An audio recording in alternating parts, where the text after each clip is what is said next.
Hi, beautiful souls. This is a continuation in our universal laws. Today, we're going to talk about the law of correspondence, right? This is a repeated pattern throughout the universe. And for you personally, what it can mean is that reality, the world outside you, mirrors to you what you believe or what you are resonating with inside. And that can also be pertaining to past lives. So if you've had an experience in a past life and you don't understand why you have a particular fear, or you don't understand why you have a particular person come into your life and completely, everything's going well, and the next thing you know, it all goes wrong. Sometimes that can be like that law of correspondence where someone is corresponding to you, right? So it's like as above, so below, as within, so without. It's corresponding to you.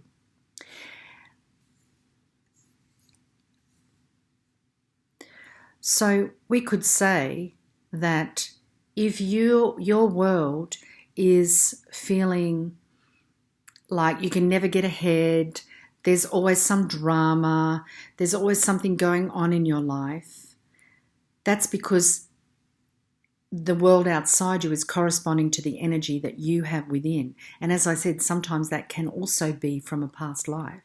So sometimes we've got to search inside to find out where that originates from. It's got a lot to do with your beliefs as well. Not so much the emotional, but the beliefs that you have. So, and I'd even tie that to oaths that you may have taken in a religious form, or let's say promises, commitments, contracts that you may have made. Like a lot of people make oaths and contracts to a religion to be poor, to be chaste, to give everything that they have, to be silent, to be obedient. This is sort of like the law of correspondence responds to that, right? Because it's what's held within you, what you've agreed to. So at some point in your life, if you've agreed to believe that you're worthless, then that belief will bring that to, it will correspond to your belief about yourself and about the world. So for instance, if you are brought up believing that all wealthy people are bastards, then you will never want to be wealthy in a way, because you won't want to relate to that. You might have a fear of that. But actually it's actually deeper than that. So sometimes you will correspond to that law, or to that vibration, I should say. Sorry. So if you start to feel really grounded and really peaceful in your life by doing activities that facilitate that, like walking in the forest, exercising, meditating, singing, reading, making music, creating on some level, that will help you to really ground yourself in a sense of peace. But also it can help you to, in a way, expel those belief systems that you've been carrying for a very long time, or waken your awareness to them. That's also important, because sometimes we're not even aware that we're holding these belief systems. Sometimes when I'm working with someone and I'll suddenly say, oh, so you have a belief around this, and they're kind of shocked because they go, oh yeah, actually I do. They haven't ever really thought about that they may have that belief. So the law of correspondence is very, very interesting. So when some bad situation is really troubling you, it's really important to ask, what is the situation trying to show you about yourself, about your beliefs? What is it asking you to heal within? But like I said, it's normally around your belief systems. So have a beautiful day, and hope that's opened a few things for you. Releasing belief systems is not so difficult to do these days. Things are moving quite quickly. So you may want to, for instance, write down your beliefs, like, it's sometimes these really simple ones. Like, money doesn't grow on trees. Who do you think you are? Do you think we're made of money? We're not made of money. You know, if you just take money, money's a very powerful one, but you can also take love.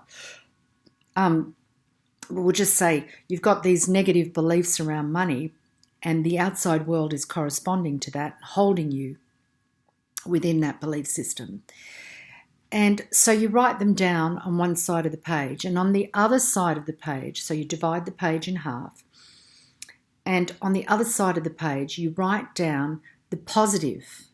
So you completely change the negative to a positive. However, when you're doing that, you can't use negative words, and you can't make the new belief so outrageous that your mind will never accept it.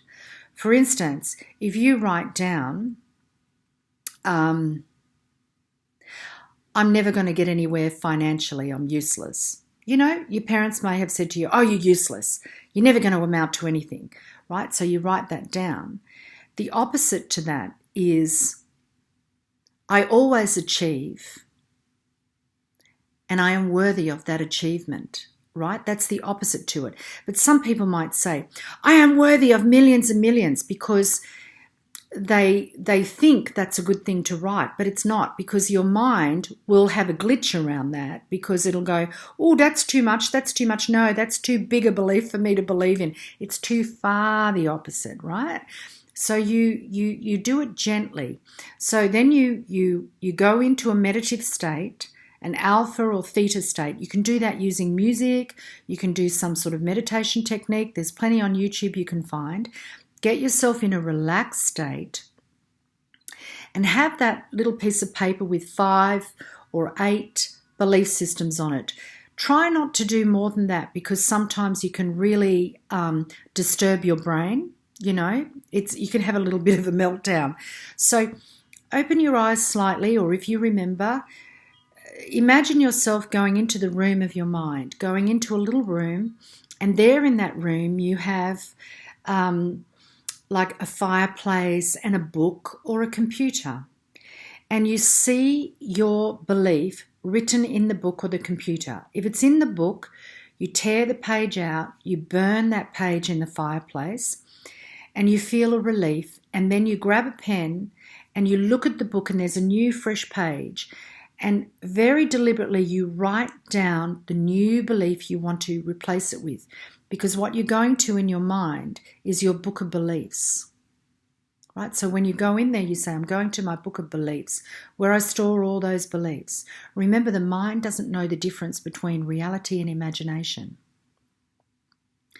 So you write down, you see yourself with the pen writing every word. You breathe it in, you feel it. Oh, what does it feel like to possess this new belief? Wow.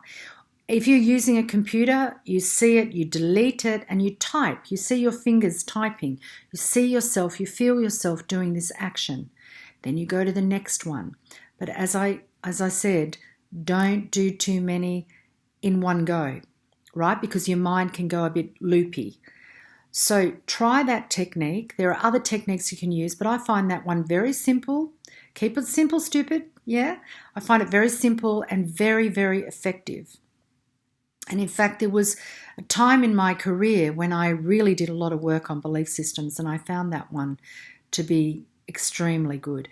The trick is to go into that deep state of relaxation, so your mind is not thinking about work or kids, dinner, phone calls, TV show you want to watch. You know, our minds have become idle.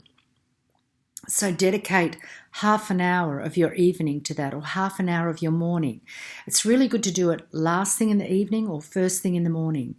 And it wouldn't even take half an hour. Once you get used to it, it'll take you 10 minutes, maybe 15, to just knock out a few of your beliefs. And what will happen, which is really amazing, is throughout the day, you will start to be shown those beliefs. They'll become really apparent. So either write it in a notebook, or email yourself that belief when you get it, or write it in your notes on your phone.